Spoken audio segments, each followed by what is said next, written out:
La Rochela, un crimen contra la justicia. La masacre de La Rochela es una expresión palmaria de los riesgos y de los impactos que la confrontación armada desencadenó en todo el aparato judicial.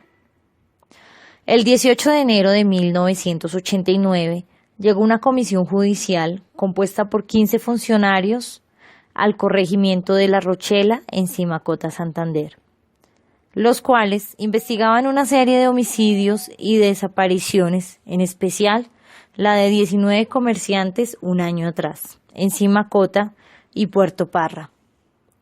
Estos funcionarios tenían como misión buscar declaración para poder esclarecer los hechos.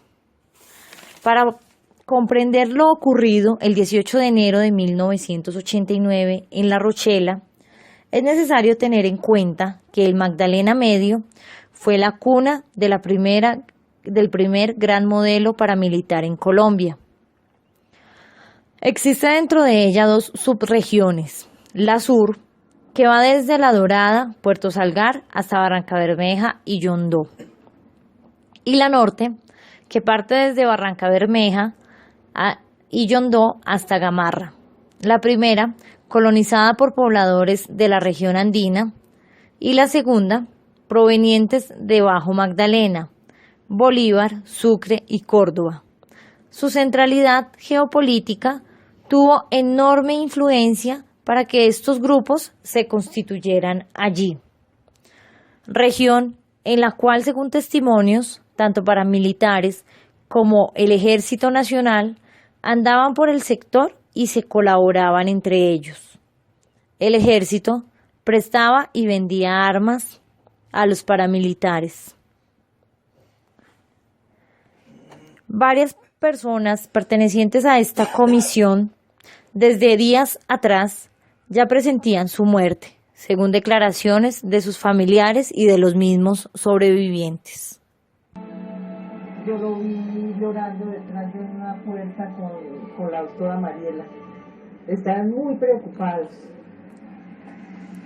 Yo no sabía que días antes él había hablado con mi familia y le había dicho que esa comisión era muy peligrosa, que le confiaba a mis hijos y a mí. Le dijo a mi papá, le dijo a mis hermanos. Finalmente me despedí y cuando yo me despedí de él, él tenía los ojos aguados. Como que él tenía presentimiento también de que no volviera de la comisión. Iban para una vereda donde les iban a dar una información, pero que era peligroso, porque no tenían apoyo las autoridades. Solo me dijo que había grupos al margen de la ley, pero que eran peligrosos. Más triste. Eso fue lo último que hablamos con él. Los paramilitares, acostumbrados a ocultar sus hechos, crímenes, desapariciones, incineraciones y demás, según Alonso de Jesús Vaquero, alias Vladimir, se reunieron muchas veces para planear cómo interceptar y poder atacar a esta comisión. Sus reuniones las realizaban en la finca La Palmera, propiedad de Henry Pérez. Allí se reunían militares, paramilitares, narcotraficantes y políticos, los cuales se pusieron de acuerdo para eliminar dicha comisión. Pagaron 20 millones de pesos a la policía para que no les prestaran seguridad y 40 millones de pesos a altos mandos del batallón Nueva Granada para que, al igual que la policía, les negaran dicha seguridad. Ese 18 de enero fueron interceptados por 14 hombres armados, los cuales dijeron pertenecer al Frente 23 de las FARC, ser guerrilleros. Presentándose de esta manera, mataban 2 pájaros de un solo tiro. Eliminaban a los funcionarios de la comisión y culpaban a la guerrilla por este crimen. Alias Ernesto pidió a los funcionarios del CTI que por seguridad entregaran las armas. Hacíamos chistes y chanzas sobre la diferencia del armamento. pero el miedo y la tensión nos invadían a todos, dijo uno de los sobrevivientes. Les ordenaron abordar a un campero, los ataron y los trasladaron a la vereda de La Rochela. Luego, un segundo camión nos interceptó en La Rochela. Eran como 40 hombres en total. Oí las ráfagas de fuego que caían como granizadas o puñados de granos de maíz, dijo Manuel Libardo Díaz Navas, quien también logró sobrevivir a esta masacre. Escuchaba cómo las balas atravesaban sus cuerpos.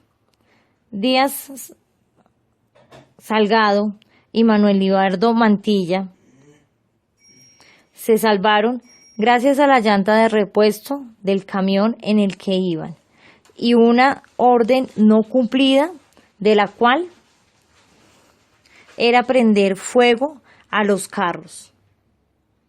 A 2 de los sobrevivientes los ayudaron los conductores de un carro de Coca-Cola.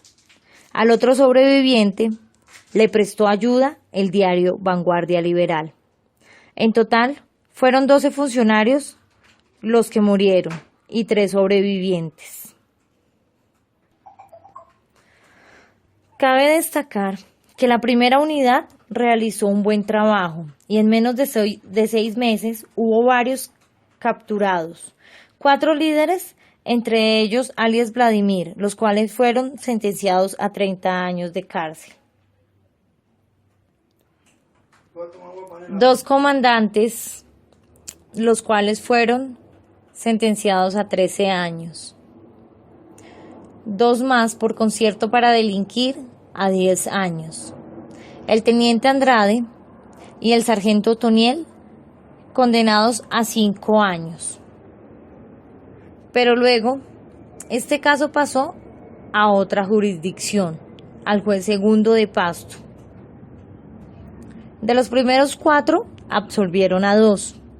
Andrade lo acusaron por concierto para delinquir. A Otoniel Hernández por encubrimiento y lo condenaron solo a 1 año. El caso empezó a saltar de un juzgado a otro. Pasó por el juzgado de Santander, de Bogotá, de Pasto, de Cali, en donde no pasó nada durante 6 años, y luego a Bogotá, en donde aún seguían sindicados.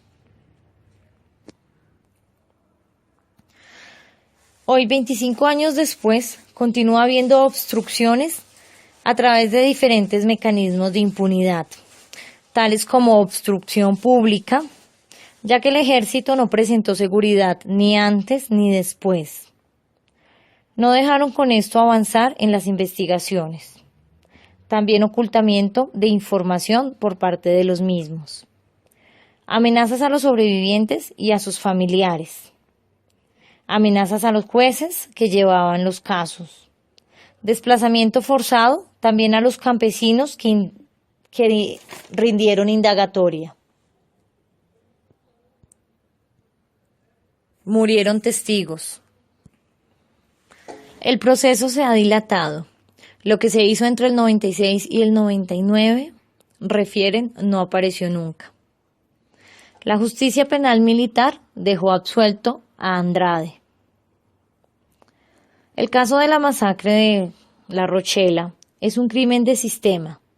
Este tipo de crimen articulado a actores colectivos en un contexto determinado. La judicialización de los delitos comprendidos en un crimen como este desafía la aplicación regular del derecho, ya que está caracterizado por una división de labores entre los que planifican y los que ejecutan los delitos. Esto dificulta establecer conexiones con respecto a la pregunta sobre la autoría y la participación de los individuos involucrados.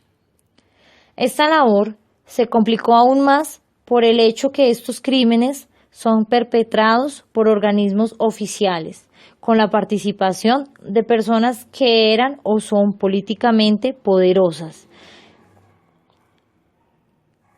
Y las víctimas son muchas. Esto hace que las investigaciones sean más complejas que un crimen ordinario. En 1995, luego que Vladimir confesó quién y cómo le habían dado las órdenes para masacrar a los funcionarios, aparecieron nuevos nombres. En cuanto a la reparación de las víctimas, de acuerdo a lo citado por el libro, cuando el Estado se enteró de la Comisión Interamericana aceptó la petición de los familiares de las víctimas, quisieron buscarlas para conciliar, pero éstas, en voz de la señora Paola Martínez, viuda de Luis Orlando Hernández, pidió no solo una reparación económica, sino integral, la cual han venido dilatando y no se ha hecho presente. Tristeza. Tristeza porque sigue siendo un país en el que matar a una persona se volvió algo muy normal y algo muy cotidiano. Es bueno acotar que una cosa fueron los hechos terribles, obviamente, pero que tuvieron un tiempo. Para nosotros los sobrevivientes tuvo un tiempo determinado. Pero después de los hechos, la situación fue mucho más grave que eso. Porque estar uno en vida y saber que es perseguido y saber que lo quieren callar y que uno no tiene realmente, digámoslo así, o el Estado no tiene la suficiente capacidad para darle la seguridad requerida, sabiendo nosotros quiénes eran nuestros enemigos, a qué instituciones pertenecían. La Rochela, un crimen contra la justicia. La masacre de La Rochela